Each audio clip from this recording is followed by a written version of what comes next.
Čaute priatelia, tu je zase Marek, zdravím vás z prekrásnej Varšavy, čiže po nejakých pár dňoch v prekrásnom Krakau, musím povedať, ozaj prekrásne mesto a veľmi odporúčam pozrieť. Sa nachádzame teraz práve vo Varšave, pred chvíľou sme prišli, sme v jednom takom apartmáne asi tak 5 km od centra, ale je to tu krásne, pozri sa sám, všade okolo taká pekná zeleň.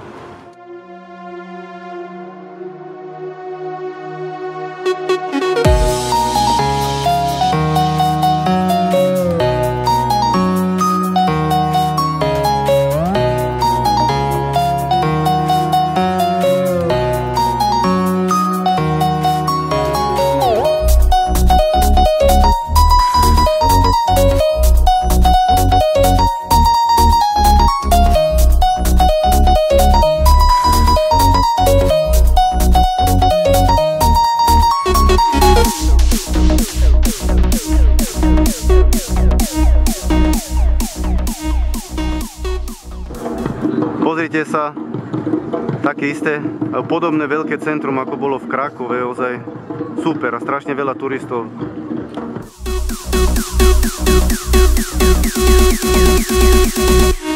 Pozrite sa, teraz sme ostali stať, natankovať trošku energiu a vitamíny u tohto pána tu. Maliny tu predáva, čerešne, čučoriedky, super. Chutí zlato? Vitamínová bomba? Pozrite sa, odtiaľto sme prišli, už nejakých 400-500 metrov a týmto druhým smerom to ešte ani nevidíme koniec, čiže je to tu ozaj veľké.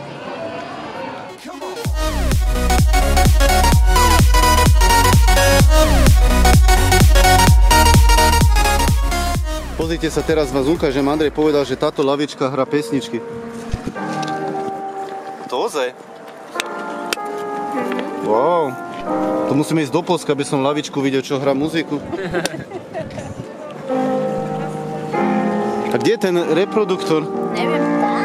Tuto. Tu je pod tým? No. Super. A to si so mňa strieľate, to vy máte telefón pustený, nie? No.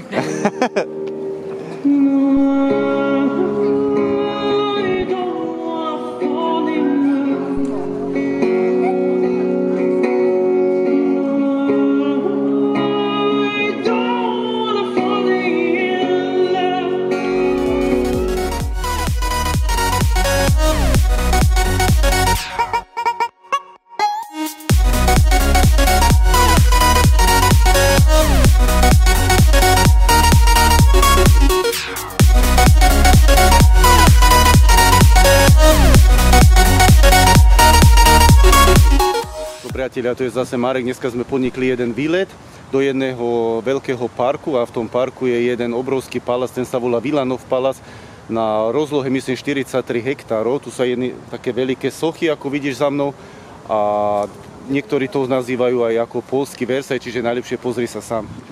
Pozrite sa na tú krásu, teraz viem prečo sa to aj menuje, alebo má pomenovanie poľský Versaj, ozaj nádhera, tu je rodinka.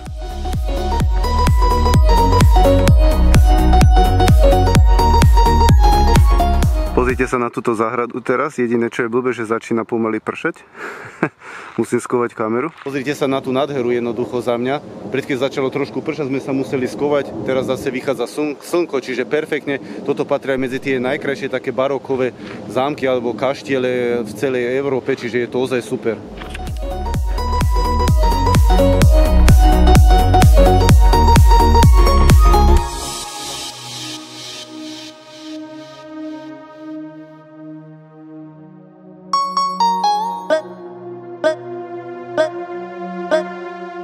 Sú aligátory, pozri sa, to je jak v Everglades v Amerike. Ja už som videl, ale troch. Ty ešte žiadneho? Však počkaj. Musíme si teraz pomaličke odvyknúť, keď ideme cez nejakú takúto vysokú travu, že niekedy ešte ostanem stať a potom si poviem, však tu som není v Amerike, ani v Strednej Amerike, alebo v USA, lebo tam sme videli aj veľa hadov, krokodílov a podobne. Potom si poviem, však tu nemám na čo dávať pozor, keď to tu tak vyzerá, jak niekde tam, že by tu mohli byť nejaké krokodíly alebo aligátory, ale tu žiadni nie sú. Čiže, ale ani v Amerike sme videli, ale nesmiete mať jednoducho strach, keď do takýchto krajín idete a Niektorí ľudia nikdy nenavštevujú takéto krajiny, pretože majú strach, že na každom kroku ich niečo napadne alebo podobne, ale to určite tak nie je a veľa toho prepasu, ako sa dá povedať v živote, keď si takéto krajiny nepozrú len kvôli tomu, že tam by mohlo niečo byť, niečo by mohlo na mňa zaútočiť, čiže len žiaden strach.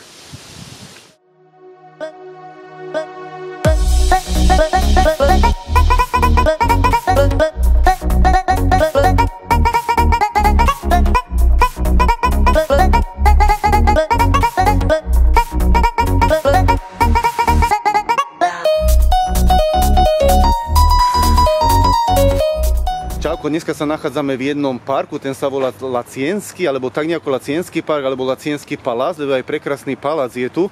A čo sa týka aj toho TripAdvisor, čo máte na internete, je to na prvom mieste, čo sa týka návštevníkov, preto si to chceme aj pozrieť.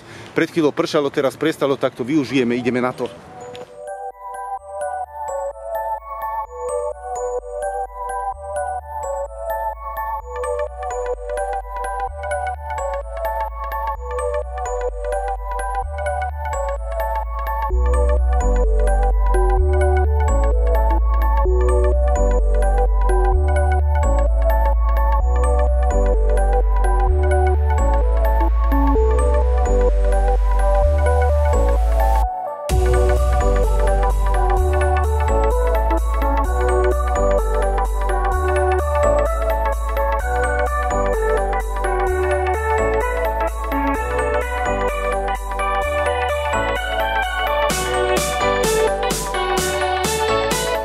Čiže predsa prestalo pršať nakoniec, čiže sme si mohli pozrieť tento prekrásny park, čiže je to ozaj tu krásne.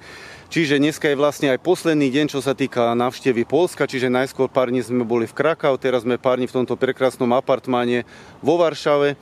A musím povedať, že skoro z toho ale nič nebolo a museli sme ísť naspäť, pretože krátko pred poľskými hranicami Andrej dal dole okno na zadných dverách a nešlo to okno zavrieť. Čiže ja som hneď sme tu premýšľali, čo teraz spravíme, tak za poľskými hranicami bol taký supermarket, tam som kúpil taký saček na kapustu, taký priesvitný, lepiacu fóliu a sme kompletne to okno celé zalepili a sme si povedali, teraz nepôjdeme zase 400 km naspäť a nedáme si pokaziť naše plány, ale ideme jednoducho aj so zalepeným oknom a to sme v takej krajine ako je Poľsko, kde všetci hovoria, že aj kradnú auta, neviem čo, vôbec nič sa nestalo, celý čas stojí to auto pred dverami, dá sa povedať, že otvorené okno, je tam len jeden igelitový saček, sa dá povedať, ale aj tak teraz sme chceli ísť vlastne ešte do Čiech, také väčší aký okruh spraviť, ale musíme si to dať zopraviť, nemôžeme celý čas behať len s otvoreným oknom a museli sme tú fóliu tam dať, pretože to je strašne hlasné, keď idete na diaľnici, čiže vidíš, ani to nás zase neodradilo od toho si takéto prekrásne mesto pozrieť, ako je Krakau a Varšava, čiže dúfam, že sa ti